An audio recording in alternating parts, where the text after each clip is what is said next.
Assalamualaikum warahmatullahi wabarakatuh. Innal hamdalillah nahmaduhu wa nasta'inuhu wa nastaghfiruh wa na'udzu billahi min syururi anfusina wa min sayyiati a'malina may yahdihillahu fala mudilla lahu wa may yudlil fala hadiyalah. Selamat pagi menjelang siang teman-teman semua. Hari ini kita akan mempelajari tentang akidah, bagaimana cara kita menanggapi fenomena yang terjadi di alam semesta ini. Pandangan terhadap alam semesta bukan hanya bisa dipandang oleh akal maupun hati, ataupun hati aja gitu. Tetapi kedua unsur ini, baik akal maupun hati, harus digunakan dalam menanggapi fenomena-fenomena yang terjadi di alam semesta ini. Menggunakan hati bertujuan untuk menggerakkan hati kita, menggerakkan keimanan kita atas keagungan Sang Maha Kholik. Sedangkan menggunakan akal yaitu bagaimana cara bertujuan untuk supaya kita mengembangkan potensi-potensi yang diberikan oleh Allah Subhanahu wa taala kepada umat manusia seperti kita. Bagaimana fenomena-fenomena yang terjadi di alam semesta ini tidaklah terjadi dengan sedemikian rupa, tapi Allah memiliki tujuan khusus dalam penciptaannya. Yang di dalam Al-Qur'an tercantum wa huwallazi khalaqas samawati wal ardh fi sittati ayyam. Allah Subhanahu wa taala menciptakan langit dan bumi selama 6 hari. Ya, kita kembali lagi kepada konsep menanggapi alam semesta, yaitu alam semesta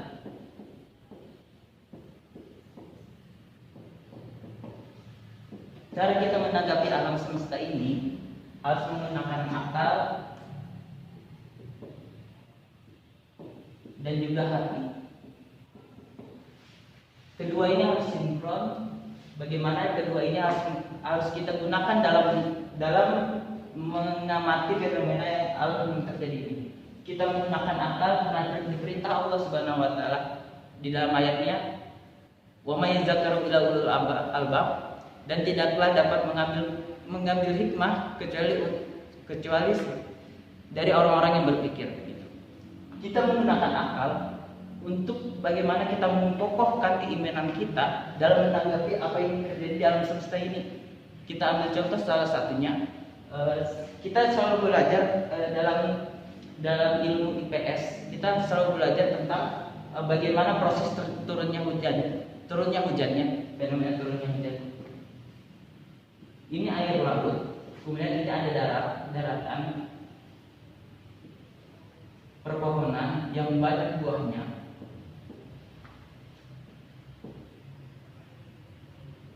Ini matahari dan ini awan. Pertama, fenomena yang terjadi, matahari selalu menyinari unsur air-air yang ada di bumi, sehingga apa? Sehingga menguap air-air yang ada di bumi menjadi sebuah awan putih. Awan putih itu awan yang masih kandungan airnya sangat ringan ya. Kandungan airnya sangat ringan. Kemudian terus diisi terus menguap dari air yang ada di bumi hingga menjadi awan gelap. Yang kemudian turunlah air yang terkandung di awan yang hitam itu turun ke bumi. Nah, itu dicantumkan dalam ayat Al-Qur'an, wa anzala minas samaa'i ma'an fa akhraja bihi minas samarati rizqan lakum. Itu Allah, dan dialah yang menurunkan hujan, lalu dari air hujan itu dia tumbuhkan buah-buah, sayur-sayur yang bermanfaat untuk kehidupan umat manusia gitu. Beginilah proses bagaimana hujan nanti menutrisi tanah, kemudian menumbuhkan tumbuh-tumbuhan yang sangat bermanfaat bagi umat manusia. Begitu sekiranya tentang bagaimana cara kita menanggapi fenomena yang terjadi di alam semesta ini. Semoga dengan cara kita menanggapinya harus menggunakan akal dan hati dapat meningkatkan keimanan kita, dapat mengokohkan keimanan kita. Sekian presentasi dari saya. Semoga apa yang saya sampaikan dapat bermanfaat bagi kita semua. Assalamualaikum warahmatullahi wabarakatuh.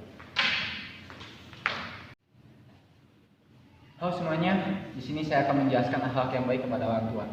Mulai dari secara bahasa, akhlak adalah suatu tingkah laku seseorang yang dilakukan secara sadar untuk melakukan suatu perbuatan yang baik.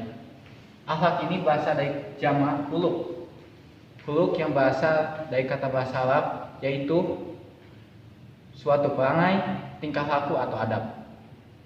Berbuat baik kepada orang tua lebih dikenal dengan birrul walidain, yang artinya menunaikan hak orang tua dan kewajiban terhadap orang tua. Di sini saya akan menjelaskan 5 akhlak baik kepada orang tua. Pertama adalah berkata jujur. Kenapa? Karena dengan berkata jujur kita senantiasa mendapatkan pahala dari Allah Subhanahu wa taala, dan otomatis secara langsung kita dapat menyenangkan hati orang tua kita. Kenapa? Karena kita senantiasa berkata jujur. Ketika kita mengatakan suatu hal yang jujur, maka secara tidak sadar kita telah menyenangkan hati orang tua kita dari sebuah sifat yang sangat kecil, yaitu jujur. Yang kedua adalah selalu bersikap ramah kepada orang tua. Kenapa?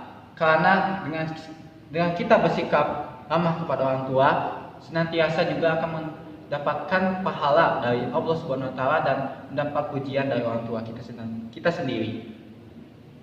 Bersikap ramah kepada orang tua tidak harus selalu kepada orang tua saja, kepada orang tua kita sendiri saja, melainkan kepada orang tua yang lain, baik itu orang tua teman kita, orang tua saudara kita, ataupun orang tua yang sedang berjalan. Mereka menyapa kita, kita sapa balik. Mereka meminta bantuan kita, maka kita bantu, tanpa mengharapkan balas budi dari mereka. Yang ketiga adalah mematuhi segala perintah orang tua. Mematuhi di sini adalah mematuhi bila perintah itu mengarah kepada hal yang baik. Kita harus secara langsung mematuhinya. Kenapa? Karena bila kita mengatakan atau nanti saja, itu secara tidak sadar akan membuat orang tua kita sakit hati, dan itu akan membuat kita jatuh ke neraka, karena dosa yang kita perbuat itu mungkin sepele, tapi dari kata itu. Tapi karena kita sudah menyakiti orang tua dari kata itu, maka seharusnya kita itu berpikir bahwa ketika orang tua kita memerintahkan kita, meskipun untuk hal yang sepele, kita harus segera mematuhinya, karena dengan kita mematuhinya, kita akan mendapatkan pahala. Yang kelima adalah hindari bermuka masam. Kenapa? Karena ketika kita menyapa, ketika kita bercengkrama dengan orang tua, salam kepada orang tua, muka itu dapat terlihat ketika kita masam. Maka orang tua itu akan selalu mengatakan, "Kamu kenapa, Nak?" Jangan sampai orang tua itu khawatir dengan kita hanya karena kita bermuka masam. Oleh karena itu, ketika kita bertemu orang tua kita, orang tua teman kita, senantiasa harusnya ceria sebisa mungkin. Jangan pernah tunjukkan masalah kita kepada orang tua kita, masalah seperti apapun. Meskipun memang seharusnya kita itu menumpahkan segala keluh kesah kita, segala keinginan kita kepada orang tua, tetapi jangan pernah membebani mereka dengan tingkah laku atau perbuatan kita yang bisa melukai mereka. Karena biar kita bisa membahagiakan orang tua kita, meskipun dengan harta yang sedikit, kita pun dapat membahagiakan mereka dengan tingkah laku kita yang baik, dengan perbuatan kita yang baik, dengan segala sesuatu yang sepele namun berharga bagi mereka. Sekian dan terima kasih. Assalamualaikum warahmatullahi wabarakatuh.